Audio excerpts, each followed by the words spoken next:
First there's darkness, and then light, yada yada yada. A light bulb, to be exact. Now you've met Ishu, Savvy, and Jason the Freshman. And now, 2 others have been summoned to spread the light. The embodiment of wisdom, who knows everything under the sun. Frank Joe. And the man so legendary that he couldn't think of an introduction that'd be worthy of his greatness. Just wasting 20 minutes of my time before I came up with this introduction for him. Luke Serino. We are your hosts, and welcome to the LightBulb. Hey, I'm Sabby. I'm Frank. I'm Ishu. I'm Jason. And I'm terrified. No, wait, no, that's not it. No. Wait, no. What's my birth name? Anybody got that? Luke. Thank you. I'm Luke. And you've reached The LightBulb, the unofficial podcast of Phillips Academy Andover. Once again, a huge thanks to everyone who has listened to the previous 2 episodes of our podcast. Oh, wait. Before we continue, can I give it... Can I say hi to my mom? Because I know she's gonna listen to this because she told me earlier. So, stop listening, Mom. What? Thank you. Great. Continue. If you haven't yet, you can go check it out through SoundCloud, Spotify, Apple Podcasts, and all other major podcast streaming platforms by simply searching The LightBulb. With that being said, let's get right into today's episode. So, as you may know, there are 5 of us now, and we are no longer the triumvirate. So what should we be called? Ooh, 3 Musketeers. Wait. There's 5 of us. No, There are 5. There are 5, man. I believe 5 Musketeers is not a thing, so I don't think that's gonna work. How about the Power Rangers, though? Hold on. There's 5 of them. Whoa. There's no Black Power Ranger. Uh-oh. Okay, guys, I have a good idea. What about the Furious 5? That's It has a nice little ring, alliteration. Movie That's the title. 5th movie in the $1 billion franchise. I mean, if you would categorize The LightBulb as a movie, I would say why not. bro, but I could be Ludacris. I could be the Ludacris of the operation. I'm not against that. Okay, any other ideas then? 5 guys. Sexist logistically, much? that would not work. And also, it's too, their food is way too spicy. And it's... Wait. Whoa. Hold up. They are burgers. They are burgers. A spicy burger? And what? Yeah, when I tried to order this vegan burger, they only have 1 plant-based burger on their menu. So that is I can agree with that. It's so sad. And also, they have peanuts lining the whole facility. Like, how am I supposed to get in there? I'm peanut intolerant. No, I'm not actually, but like... Wait, yeah. I have peanut allergies. Also, they have super greasy fries. I know. And they overload everything with so much salt. I have to, take the salt off my fries before I dip them in the ketchup. Wait, no one gets fries expecting them not to be greasy. I do. Do do. we? All right, let's just call 5 guys a bad idea. Any other ideas? Well, I have one, off the charts idea. Backstreet Boys. I concur. No. I hate you. We are not a 90s pop act. Again with the men. The men. I think that's a great name. Jason, No. if I see you in the street, I'm gonna drop kick you. You're No. absolutely What's incorrect. wrong with the Backstreet Boys? Literally everything. Like No. in this. Oh. No. No. In the scale. What? Okay. Continue. No. You continue. I want to I see was how just wrong saying you that are. since Backstreet Boys is so legendary, I don't see a reason why we shouldn't use this name. Here's the thing. Backstreet Boys is like second tier. Like Who's first tier? is where NSYNC. I NSYNC. disagree. Absolutely. No, I How so? disagree. Please. Well, the fact that NSYNC doesn't exist anymore. Wait, what is just- NSYNC? Exactly. Issue. Don't be that guy. Here's the thing. There are some things that are so great, like in the 1920s, we had the Standard Oil Trust, which had to be broken up because it was so awesome that it dominated the whole oil refinery industry. NSYNC was just too great to exist, so it had to be broken up. Well, if they were you're wrong. if they're so great, then they would have sold more records, right? But Actually, they haven't. Actually, here's the thing. No. Backstreet Boys has made 11 albums and sold 100 million copies. NSYNC had 4 albums and sold 70 million copies. So in other words, they made 6 less albums and are almost equal in sales. So, Well, but let's just say that Backstreet And Boys since then has died down. So really, the later albums haven't sold that many, haven't contributed Well, that as much. the saying Yeah, but goes, NSYNC would stay quantity selling. over quality. exactly. Quantity over quality. And that's So why- 11 albums. I don't think That's- you heard what he said. Nah, he's right. Wait, did he say quantity over quality? Here's my simple reasoning for why Backstreet Boys is superior, right? NSYNC created Justin Timberlake, who is a legendary man, but NSYNC was basically Justin Timberlake and backup dancers. They were not a band. Backstreet Boys was an actual band, where all 5 contributed equally. Okay, guys, personally, I think if we're gonna call ourselves that, there needs to be some female representation, you know? I concur. But if we are gonna settle this debate, why don't we just do it on our Instagram with a poll? Fine. By the way, if you haven't yet followed us, our Insta is at the lightbulb.official, and whoever loses, let's say they don't host the next episode, okay? Okay. Between me and Luke? Yeah, between you guys. Oh, so like, if Luke loses, which is gonna happen, he's just not gonna host the next episode. So if NSYNC loses, Luke doesn't host. And vice versa, you know? Okay. I say why not? Can I fire Jason when I win? What about Power Rangers? Wait, what about Power Rangers? Are we just eliminating that option? NSYNC doesn't exist anymore.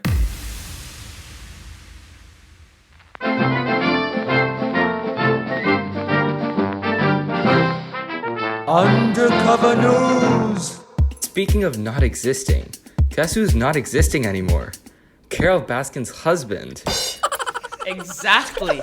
Now, with all this hype that Tiger King has brought to people of all ages, especially my mother, it is the best time, now more than ever, to own your very own tiger. It would be so cool to own one that you could personally feed and take care of. In fact, Texas has recently made it legal to buy a tiger with just a permit. And you'd think that it would take a lot of effort to get such a permit. But all Texas is asking is that you prove that you can cage and provide care for the tiger. That's how we do it down here in Texas.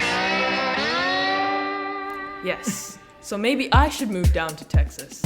When I was a kid, maybe 9 years old, I carried around one stuffed animal wherever I went. It was this small tiger, and I went to the daycare, the grocery store, and even to the movie theater with it. And imagine if it came to life.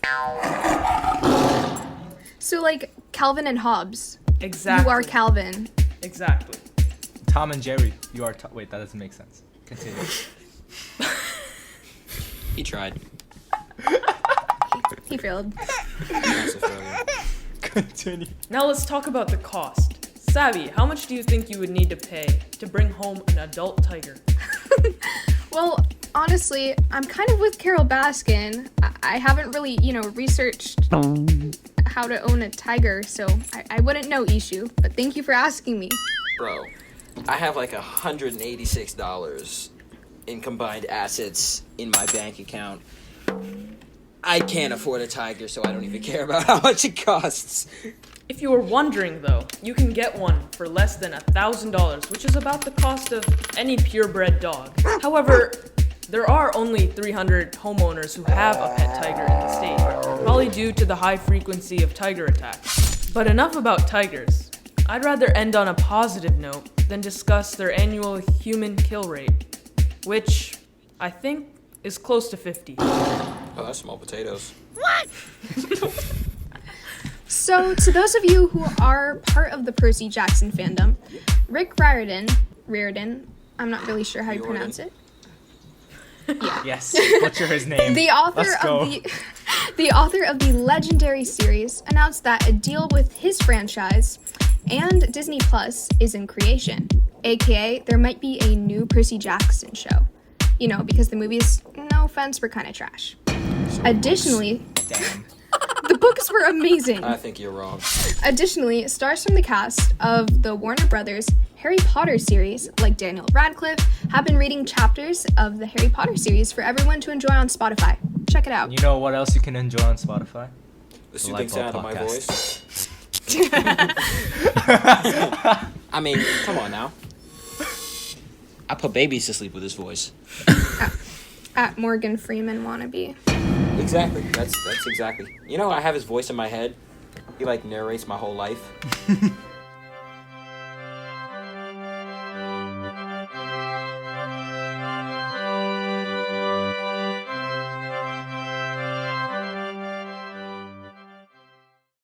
Speaking of Spotify and tech in general, this week we'd like to offer you a snippet of what's going to become a full segment in the coming episodes.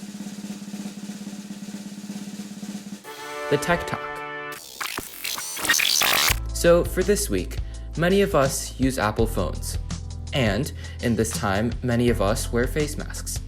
Now, Apple has yet again solved the greatest of our 21st century problems: facial recognition during pandemic times. That's right, they've programmed facial recognition to recognize you when you're wearing a mask. And then give up. That's right, when your phone sees you wearing a mask, it'll give up trying to let you in and immediately let you enter your password now. Which, if you ask me, kind of defeats the purpose of facial recognition. But if you think about this is Apple's contribution to flattening the curve, isn't it? See, this is encouraging you to not wear a mask, and by extension, stay at home. Go outside, and your phone punishes you by forcing you to enter your password. Stay inside, and it'll reward you with the best thing since sliced bread: facial recognition. And that's it for this week's sneak peek of the Tech Talk, but look out for it in future episodes. Speaking of something as simple and mediocre as sliced bread, this brings us to our next mediocre guest. Please give a warm welcome for an acquaintance of mine from English class and fit, I think, in the end of spring term. Please give a warm welcome for Ralph Lam. Hello, Ralph. How are you doing today? I'm great. Love to be on this somewhat mediocre podcast with decently average hosts. What? Yeah, feels really great to be here. Thank you for having me. Well, thank you. We feel very honored to have you as well. So, yes, first of all, since your name is Ralph, of course, everyone has different interpretations of what their own names mean, but in your opinion, what does your name represent? My name represents my dad's favorite clothing brand and the power and autonomy that he has over me, because that's precisely what he named me after. I believe that he was also wearing a Ralph Lauren shirt at my birth. I've yet to confirm that information, but you know what? I have a strong feeling about it. That's a very interesting origin story. But you see, so we actually searched your name up in the Urban Dictionary. Oh no! So Ralph on the Urban Dictionary actually has two definitions. First, as a noun, a Ralph is a thug for life. To use that in a sentence, man, that guy's a Ralph for real. Additionally, it's also a verb. Can you believe it? No. To Ralph means to consume food or drink in a manner when high. I can imagine that being my secondary persona if this fake persona that I have at Andover doesn't really keep up that well. Absolutely. Why did you call your YouTube channel VNR Productions? That's an interesting question, because originally it represents, or at least the abbreviation stands for Victor and Ralph Productions. So it was supposed to be a two-man effort. Of course, it has now been dwindled down to a one-man effort. Me, crying in my bedroom every night when my Final Cut Pro isn't working, and I'll call Apple support, not only just for, a modicum of social interaction on a daily basis, but also, to actually fix my computer. So I think that I should get the name changed at some point. Of course, VNR Productions does have quite the ring, if I do say so myself. Don't mean to toot my own horn there. But I think, it's changing times, time for a new name. Well, what happened to Victor? I don't know. I think he understandably, Victor is a very busy person. So, I wouldn't want to necessarily impose this responsibility upon his schedule. I'm totally fine with just handling it on my. You see, at a young age, I used to run a lemonade shop with an old partner of mine. His name was Kirby Brown. And then one day he just sort of left me out to dry selling lemonade. Except, see, I didn't know how to make lemonade. He's the one who made the lemonade. I sold it. So at some point, I just started selling straight lemons and then water and told them to do it themselves. And well, the business kind of tanked after that, and my dad pulled his investment, and now I. Oh, going back to the topic of video editing and video production, how much time does it usually take for you to make a video? See, I'm the kind of person when I really get into something, I want to see it to completion. So, depending on what the project is, it'll take me between like 4 or 5 hours to edit a video. Because I try to take as much footage as I can. Because I've experienced the pain of like, oh, I need this one shot, but I can't exactly recreate it digitally because I don't have the resources at hand. So, I'll probably sift through like 15 hours worth of footage, and then compile it together. That takes another 4 hours. And then if my computer doesn't really work, then it'll probably be another all-nighter. So What is the process that you like do when it comes to making a video? Like, where do you even get video ideas from? it really just starts in the brilliant place and temple called my mind. I really believe that it's a sacred place, and I cherish it with all my heart. So usually an idea comes from there, and then I go about it and write the idea down, thinking, okay, how do I make this reality within the bounds of my own resources? So I won't be like, oh, I want to make like an action film with Hollywood level budgets, but a somewhat practical like vlog. So the real key to making, in all seriousness, the best way to make a video is think about what you want to communicate to an audience, or like what, or what aspect of your life you want to show and express in the most clear-cut way possible. Now, once you have that core foundation of an idea down, you then begin writing out ways to, express the creativity, the innate creativity that you have. What's the most engaging way that you can get your story across? Is it flashy and rapid edits? Are these slow, methodical, keyframing, just like smart camera angles? There's myriad ways that you can go about expressing your story without necessarily conforming to a certain standard on YouTube. Yeah. So all in all, I'm just saying you need to practice and have a somewhat creative mind instead of just pitying yourself that you can't think of anything. See, I have to ask this question. It's very, this question you might not have an answer to it, because it's kind of, philosophical. But what do you ultimately seek to achieve by making those videos on YouTube? Like, what is your ultimate goal in the end, or do you have an ultimate goal? Absolutely. I always have this philosophy in life, or at least the way that I approach creative endeavors. I believe that everyone or every individual has to have some outlet of creativity, a way to exercise their imagination. Your mind grows pretty stagnant when you don't use it on like a day-to-day basis, or at least on a frequent basis. If you don't exercise that creativity somehow, it's like a muscle, right? If you just kind of leave it there and convince it that by not going to the gym and following some whack-ass diet that it'll get better, it really won't. You actually have to exercise it. So by, not the YouTube channel is not only to benefit my own creativity and allow me to, promote my own authorial intent, but also to show others that yes, it's possible to create just some casual or use some casual hobby as a way to benefit your own lifestyle. It's truly inspiration. I think the next step from here, right? Now it's YouTube. But next step, straight to Hollywood. Yeah? What do you think? Yeah. Given the current climate in Hollywood right now, I'd rather not. Given my Asian descent and boyish looks, I'd rather stay away. Well, what do you have in store? What are you working on, or what are you planning on doing? So currently, this is something that I haven't really shared with anyone yet. Currently, exclusive. I know. I'm such a good get. Like, I bring such like exclusive and special information exclusive that content. you can only find on the Lightbulb podcast, which will draw so many views. Yes. See, I have all this thought out before I even came on this show. Amazing. I've founded a literary magazine We are in the process wow. of getting it up and running. It's called the Qualia Review. I am the editor-in-chief and the rest of the executive board. So we have Case Rosenfeld as the executive prose editor and Alina Choi as the executive poetry editor. And then we're still looking for certain associates to help us in that process, and we have a couple candidates in mind.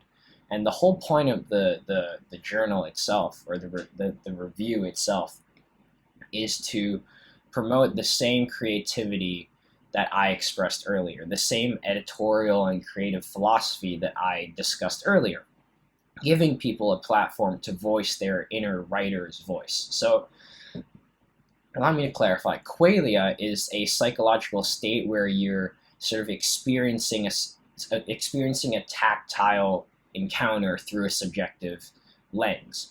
And essentially, to boil that down, you experience what you think is right. You experience what you want to see through your own eyes. And I think that Qualia allows writers to express that experience, right? Whether it be through poetry or prose. And we're planning on featuring writers from all over the world. You know, if a certain country's in crises or a region in crises, we're going to feature those writers in that area and allow them to voice their own concerns, or at least voice their own opinions about what's happening, the trauma, allow others to understand. And also, using literature as a means of connecting and forming a global network is something that I've yet to see done. So, see, other than obviously all the projects that you've been working on, just on a more fun note, how are you spending, your quarantine on a daily basis? That's funny. I, like to promote a healthy lifestyle by waking up at 12 in the afternoon every day. Generally, especially because pools are starting to open now, my day typically begins, especially on Wednesdays and Fridays, typically at like 4:15 in the morning, go to morning practice, finish that, come back, classwork, meetings if necessary at school, then go to sleep, go to afternoon practice. I mean, that's pretty much the regimen most of the time. But prior to the pools opening, I really had a very, what I would say, undefined and abstract schedule. It really depended on the fluctuations and changes in my mood. If I felt like it, then I would get through about 2 days worth of homework. Yeah, I got that. And then, if I didn't feel motivated, I would play Overwatch for most of the day. Yeah. Oh, yes, hopefully. So the pools are open for you right now. Yeah. So, because I was going to ask if they weren't, are you going virtual swim practice? No, most of the time on a day-to-day basis, I would do a bunch of HIIT work, high intensity interval training workouts, or swim in the ocean. Did I mention how much I hate swimming in the ocean? It of course you feel good to a certain extent and you get a nice tan, but the salinity of the water is just a bit unbearable at times, and it makes the act of swimming itself kind of tough. So I really respect all open water swimmers, because not only is it cold, but it's also just really salty. Wait, y'all have oceans? Hold on. I'm trying to figure out. I'm trying to geographically figure out again. I thought Hong Kong was in the middle of a Imagine lake. just being able to go to the ocean on demand. It's all right, today I'm gonna go to the ocean to practice. So now that we've heard about Ralph and his sensational video editing and swimming skills, Luke decided to use this interview to brag about some of his, more or less, many qualifications. Let's hear some of them.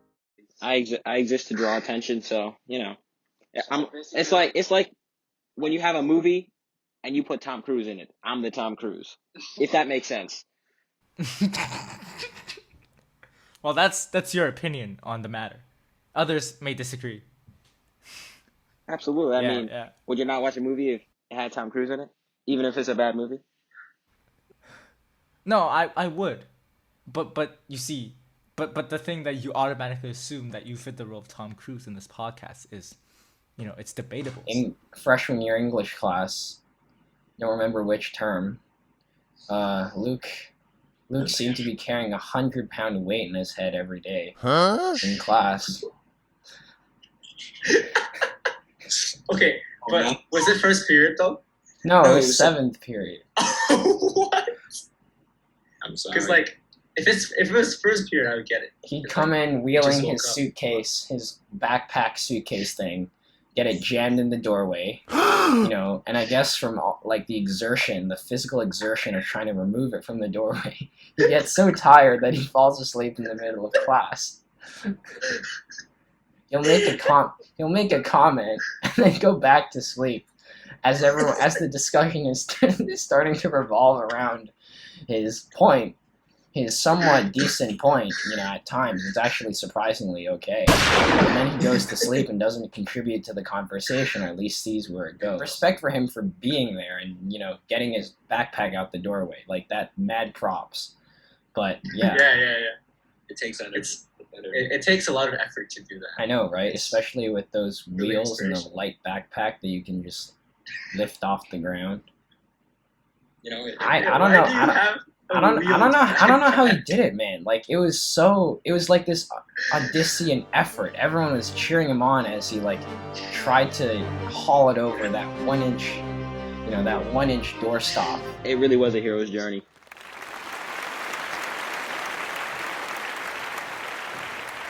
Before we go, I have to put in some product placement because I knew as soon as I got a platform I'd have to do this.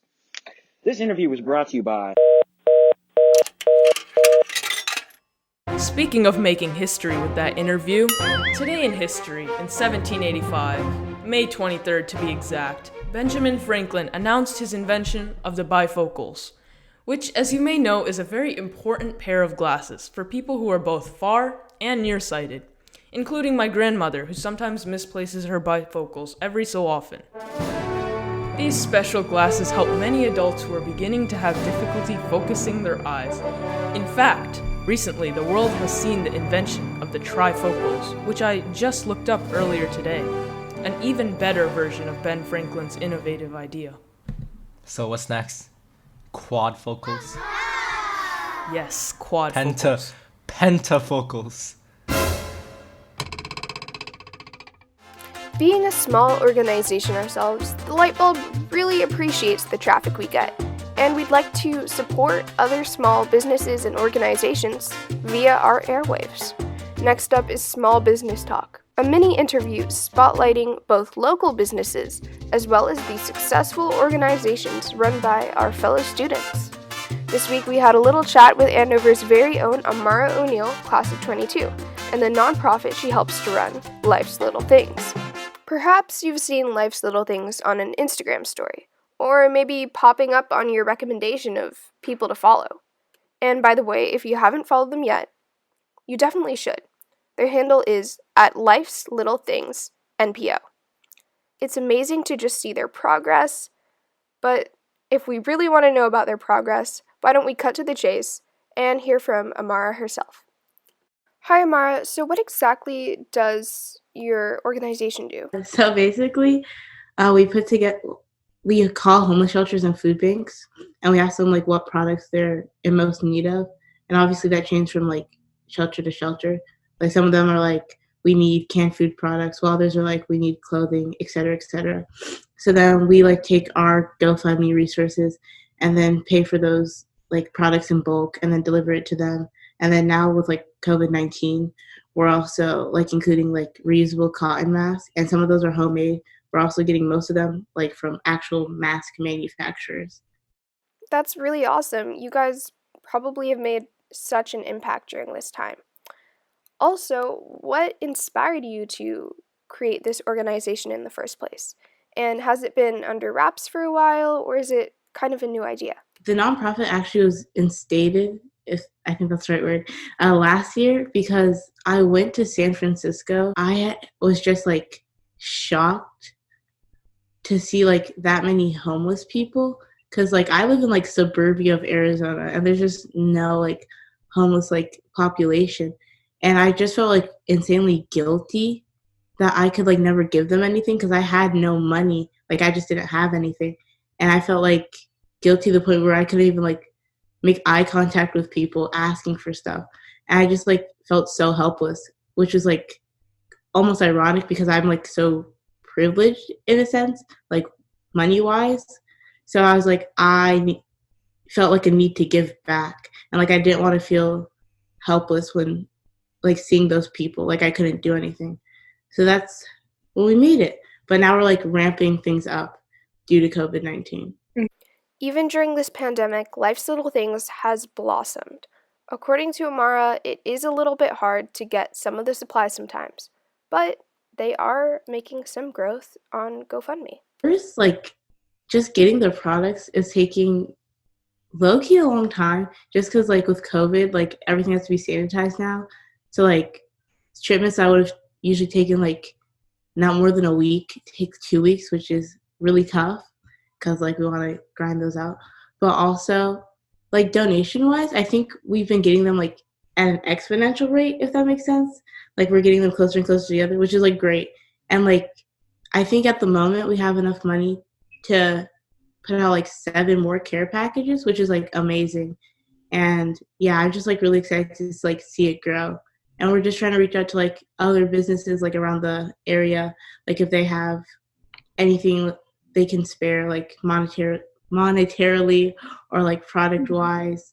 But, yeah, we're, like, doing everything we can to, like, not only gain, like, GoFundMe donations, but also, like, products. To wrap up this interview, we've asked Amara for her advice to those who are interested in starting their own nonprofit or businesses. Yeah, I would say just go for it and don't be discouraged, especially now. There's a lot of people, like, starting initiatives, and, like, don't get me wrong, they're all so impressive. Like, I literally see it and I'm like, wow. But, like, I realized, like, I can't get discouraged and I can't, like, get competitive because, like, we're all working towards different goals and we're all, like, doing good things. Life's Little Things has surpassed over $1,500 raised on GoFundMe. Their goal is $3,000.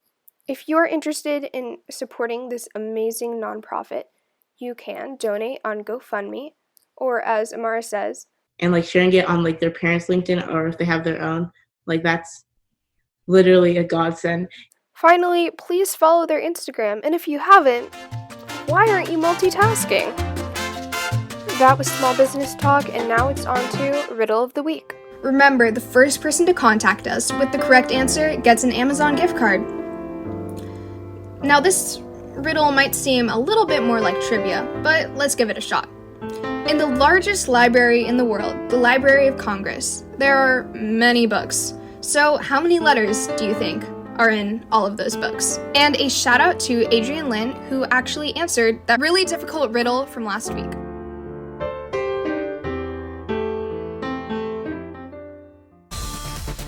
Thanks for listening. You've made it to the end. If you'd like to join our podcast crew, slide into our DMs on Insta at thelightbulb.official. We hope that we've lit up your world like nobody else. 1, 2, 3. Baby, you light up my world like I'd like to tender my resignation. We're better than the Backstreet Boys now. No, I asked the ground, ain't it hard to tell? You don't know. I quit. You don't know. I'm sorry, Mom. I'm sorry you heard this, Mom.